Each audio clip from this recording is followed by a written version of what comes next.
অন্নপূর্ণার মেয়েকে নিয়ে ভুল মন্তব্য বর্ষাকে সতর্ক করল স্বতন্ত্র। হ্যাঁ বন্ধুরা, চিরসখা আজকের পর্বে আমরা এমনটাই দেখতে পাব। অন্নপূর্ণা কলেজে সবার চা দেয়, সাদাসিধে জীবন, কিন্তু বুক ভরা ভালোবাসা তার 4 বছরের ছোট্ট মেয়েটিকে নিয়ে। কলেজের প্রিন্সিপাল স্বতন্ত্র তাকে অনেক দিন ধরেই চেনে। একদিন কাঁদতে কাঁদতে অন্নপূর্ণা স্বতন্ত্রের সামনে এসে দাঁড়াল।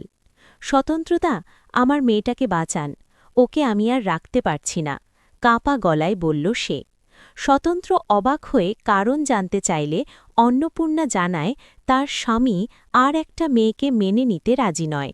মেয়েটিকে সরিয়ে দেওয়ার ভয়েই সে নিজের সন্তানের নিরাপত্তার জন্য দত্তক দিতে চায়।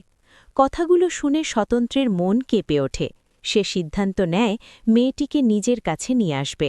বাড়িতে এনে সব কথা বললে কোমলিনীও রাজি হয়ে যায়। তার আগের সংসারে 3 সন্তান ছিল, তাই ছোট্ট মেয়েটিকে স্নেহ দিয়ে আপন করে নেয় সবাই।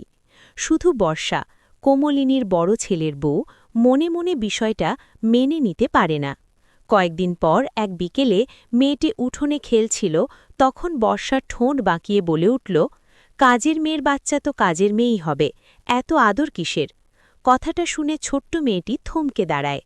ঠিক তখনই পাশের ঘর থেকে স্বতন্ত্র বেরিয়ে আসে। তার চোখে স্পষ্ট রাগ। বর্ষা, গম্ভীর গলায় ডাকে সে। এই কথাগুলো তুমি কিভাবে বললে? ও আমাদের মেয়ে, এই বাড়িতে ওর সম্মান তোমার মতোই। বর্ষা চুপ করে যায়। স্বতন্ত্র আরও বলে, মানুষের পরিচয় তার জন্মে না, তার ভবিষ্যতে, আর সেই ভবিষ্যৎ আমরা গড়ে দেব। ঘরে নীরবতা নেমে আসে। কোমলিনী এগিয়ে এসে মেয়েটিকে বুকে টেনে নেয়।